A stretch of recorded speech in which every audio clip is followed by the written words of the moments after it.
ഇന്നത്തെ നമ്മുടെ റെസിപ്പി രാവിലേക്കൊക്കെ ആയാലും അല്ലെങ്കിൽ ഡിന്നറിനായാലൊക്കെ നമുക്ക് ഉണ്ടാക്കി എടുക്കാൻ പറ്റുന്ന ഒരു സിമ്പിളായിട്ടുള്ള ഒരു ഐറ്റമാണ്. അതുപോലെ കുട്ടികൾക്ക് സ്നാക്സിനായാലും ഒക്കെ കൊടുത്തു വിടാനും ഒക്കെ പറ്റുന്ന ഒരു ഐറ്റം തന്നെയാണ് കേട്ടോ. അപ്പോൾ കറിയൊക്കെ ഉണ്ടാക്കാൻ മടിയുള്ള ദിവസങ്ങളിലൊക്കെ ഈ ഒരു രീതിയിൽ ഈ ഒരു ഐറ്റം തയ്യാറാക്കി നോക്കൊണ്ടു. അപ്പോൾ നിങ്ങൾക്കും ഇഷ്ടമാവും. ഇതെങ്ങനെയാണ് ചെയ്യുന്നത് നോക്കാം. അപ്പോൾ ബ്രെഡ് വെച്ചിട്ടാണ് നമ്മൾ ഈ ഒരു റെസിപ്പി ചെയ്തെടുക്കുന്നത്. അപ്പോൾ ഞാനിവിടെ 6 സ്ലൈസ് ബ്രെഡ് എടുത്തിട്ടുണ്ട്. അത് നമുക്ക് ഇതേപോലെ ചെറിയ പീസായിട്ട് കട്ട് ചെയ്തെടുക്കാം. എത്രത്തോളം ചെറുതാക്കാൻ പറ്റുന്നോ അത്രത്തോളം ചെറുതാക്കിയിട്ട് നമുക്ക് കട്ട് ചെയ്തെടുക്കാം കേട്ടോ. ഇതുപോലെ കുഞ്ഞു കുഞ്ഞു പീസായിട്ട് സ്ക്വയറായിട്ട് ഇങ്ങനെ കട്ട് ചെയ്തെടുത്താൽ മതി. അപ്പോൾ അതേ 6 സ്ലൈസ് ബ്രെഡ് ഞാനിതുപോലെ ചെറിയ പീസായിട്ട് കട്ട് ചെയ്തെടുത്തിട്ടുണ്ട്. അപ്പോൾ ഈ 6 സ്ലൈസ് ബ്രെഡിലേക്ക് നമുക്ക് 3 മുട്ടയാണ് കേട്ടോ വേണ്ടത്. അപ്പോൾ ആ ഒരു 3 മുട്ട ഒരു ബൗളിലേക്ക് പൊട്ടിച്ച് ഒഴിച്ച് കൊടുക്കുന്നുണ്ട്. അപ്പോൾ പൊട്ടിച്ചതിന് ശേഷം അതവിടെ വേറെ സൈഡിലേക്ക് മാറ്റി വെക്കുക. ഇനി നമുക്കൊരു പാൻ വയ്ക്കുക. പാനിലേക്ക് 1 ടേബിൾ സ്പൂണ് വെളിച്ചെണ്ണ ഒഴിച്ച് കൊടുക്കാം. 1 ടേബിൾ സ്പൂണ് വെളിച്ചെണ്ണ നന്നായിട്ടൊന്ന് ചൂടായിട്ട് വരട്ടെ. ഇനി നമുക്കതിലേക്ക് 1 ടീസ്പൂൺ ഇഞ്ചി ചതച്ചതാട്ടോ അതിലേക്ക് ചേർത്ത് കൊടുക്കുന്നത്. ചെറിയ തീയിലിട്ട് കൊടുത്താൽ മതി. അത് 1 ടീസ്പൂൺ പറയുമ്പോൾ ചെറിയൊരു പീസ് ഇഞ്ചി എടുത്തിട്ട് ചതച്ചെടുത്തതാണ്. പിന്നെ അതിലേക്ക് 2 സവാള ഇതുപോലെ ചെറുതായിട്ട് അരിഞ്ഞത് ചേർത്ത് കൊടുക്കുന്നുണ്ട്. ഒരു മീഡിയം സൈസിലുള്ള 2 സവാളയാണ്. 2 സവാള ഉണ്ടായിക്കോട്ടെ, എന്നാലും ചെറിയൊരു ഗ്രേവി രീതിയിൽ നമുക്ക് കിട്ടുള്ളൂ. അപ്പോൾ അതിലേക്ക് ആവശ്യമായിട്ടുള്ള കുറച്ച് ഉപ്പ് ഇതിലേക്ക് ചേർത്ത് കൊടുക്കുക. നമ്മളെ ബ്രെഡിൽ തന്നെ അത്യാവശ്യം ഉപ്പ് ഉണ്ടാവും. അപ്പോൾ ഇതിലേക്ക് ഈ ഒരു മസാലയിലേക്ക് വേണ്ടി മാത്രമുള്ള ഉപ്പ് ചേർത്ത് കൊടുത്താൽ മതി. പിന്നെ ഒരു മീഡിയം സൈസിലുള്ള തക്കാളി ചെറുതായിട്ട് ഇതുപോലെ കട്ട് ചെയ്തതും കൂടെ ഇതിലേക്ക് ഇട്ട് കൊടുക്കുക. അപ്പം സവാള ഒന്ന് വഴന്ന് വരുമ്പോൾ വേണം തക്കാളി ഇട്ട് കൊടുക്കാൻ വേണ്ടിയിട്ട്. എന്നിട്ട് രണ്ടും കൂടെ നന്നായിട്ടൊന്ന് വഴറ്റിയെടുക്കണം. എന്നിട്ട് ഒന്ന് അടച്ചു വെച്ചാൽ പെട്ടെന്ന് തന്നെ തക്കാളിക്ക് കുക്കായി വന്നോളും. അപ്പോൾ കുറച്ച് സമയം അടച്ചു വെച്ചിട്ട് നമുക്ക് ഇളക്കി കൊടുത്തിട്ട് അങ്ങനെ അത് തക്കാളിക്ക് ഉടയുന്ന രീതിയിൽ നന്നായിട്ടൊന്ന് വഴറ്റിയെടുക്കുക.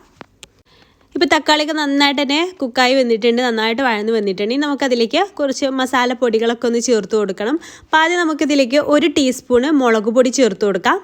പിന്നെ നല്ലൊരു ഫ്ലേവറും അതുപോലെ നല്ലൊരു ടേസ്റ്റും കിട്ടാൻ വേണ്ടിയിട്ട് ഒരു 1/4 ടീസ്പൂൺ ചിക്കൻ മസാല ഞാൻ ഇതിലേക്ക് ആഡ് ചെയ്ത് കൊടുക്കുന്നുണ്ട്. അതുപോലെ തന്നെ ഒരു 1/4 ടീസ്പൂണ് മഞ്ഞൾപ്പൊടി ചേർത്ത് കൊടുക്കാം. മഞ്ഞൾപ്പൊടി ഒന്നും കൂടി പോവരുത് കേട്ടോ. അപ്പോൾ അതിൻ്റെ മഞ്ഞളിൻ്റെ ഒരു കുത്തൽ ടേസ്റ്റ് വരും കേട്ടോ. പിന്നെ അതുപോലെ ഒരു 1/2 ടീസ്പൂണ് മല്ലിപ്പൊടി ചേർത്ത് കൊടുക്കുക. അതൊന്നും ഞാൻ പറഞ്ഞതിൽ കൂടുതൽ എടുക്കരുത്. 1/2 ടീസ്പൂൺ തന്നെ മതി മല്ലിപ്പൊടി. അതുപോലെ 1/4 ടീസ്പൂണ് വലിയ ജീരകം പൊടിച്ചതും കൂടെ ചേർത്തിട്ട് നന്നായിട്ട് തന്നെ ഒന്ന് മിക്സ് ചെയ്തിട്ട് അതിൻ്റെ ഒക്കെ ഒരു പച്ചമണം മാറുന്ന വരെ അങ്ങനെ ജസ്റ്റ് വഴറ്റിയെടുക്കുക. ചെറിയ തീയിലിട്ടിട്ടൊന്ന് റോസ്റ്റ് ചെയ്തെടുത്താൽ മതി. ഇങ്ങനെ പൊടികളൊന്നും കരിഞ്ഞു പോവാതിരിക്കാനും ശ്രദ്ധിക്കുക. അപ്പോൾ അതിൻ്റെ പച്ചമണമൊക്കെ പോയതിന് ശേഷം അതിലേക്ക് വളരെ കുറച്ച് മാത്രം വെള്ളം ആഡ് ചെയ്ത് കൊടുക്കുക കേട്ടോ. ഒരുപാടൊന്നും വേണ്ട, വളരെ കുറച്ച് മാത്രം വെള്ളം ആഡ് ചെയ്ത് കൊടുക്കുക. ഉപ്പൊക്കെ കറക്റ്റ് അല്ലേ എന്നൊക്കെ ചെക്ക് ചെയ്ത് നോക്കുക.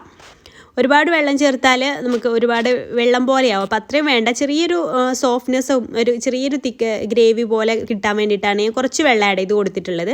അപ്പോൾ ആ വെള്ളമൊക്കെ തിളച്ച് ഒന്നുകൂടെ ഒന്ന് വറ്റി ഇതുപോലെ ഒരു സ്റ്റേജിലേക്ക് എത്തിയിട്ടുണ്ട്.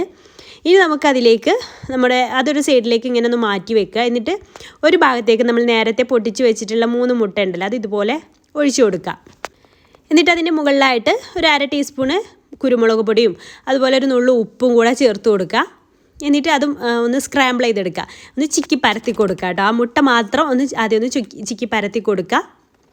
അപ്പോൾ ഞാൻ മസാലയൊക്കെ ഒരു സൈഡിലേക്ക് മാറ്റി വെച്ചിരിക്കുകയാണ്. അതിന് ശേഷമാണ് മുട്ട ഇതുപോലെ ഒരു ഭാഗം മാത്രം ഇങ്ങനെ ആക്കി കൊടുത്തതിന് ശേഷം രണ്ടും കൂടെ ഒരുമിച്ച് അങ്ങ് മിക്സ് ചെയ്യാൻ കേട്ടോ ചെയ്യുന്നത്. ഇതൊന്ന് കുക്കായി വരുമ്പോൾ രണ്ടും കൂടെ കൂട്ടിയിട്ട് മിക്സ് ചെയ്തെടുക്കുക.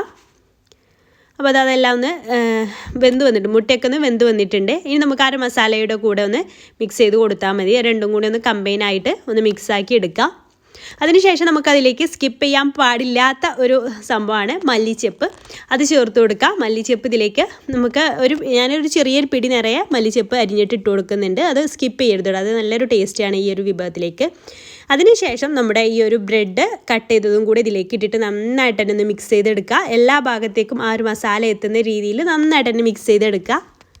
നന്നായിട്ട് മിക്സ് ചെയ്തതിന് ശേഷം നമുക്കൊരു 2 മിനിറ്റ് ചെറിയ തീയിലിട്ടിട്ടൊന്ന് അടിച്ചെടുക്കാം കേട്ടോ. അതിൻ്റെ ആ ഒരു ആവിയൊക്കെ എല്ലാ ഭാഗത്തേക്കും ഒന്ന് ഇറങ്ങി അതെല്ലാം ഒന്ന് നന്നായിട്ട് കമ്പൈൻ ആവാൻ വേണ്ടിയിട്ട് 2 മിനിറ്റ് ഒന്ന് ചെറിയ തീയിലിട്ടിട്ടൊന്ന് അടച്ചു വെക്കുക. അപ്പോൾ ഇത്രയേ ഉള്ളൂ, സിമ്പിളാണ് തയ്യാറാക്കിയെടുക്കാൻ വേണ്ടിയിട്ട്.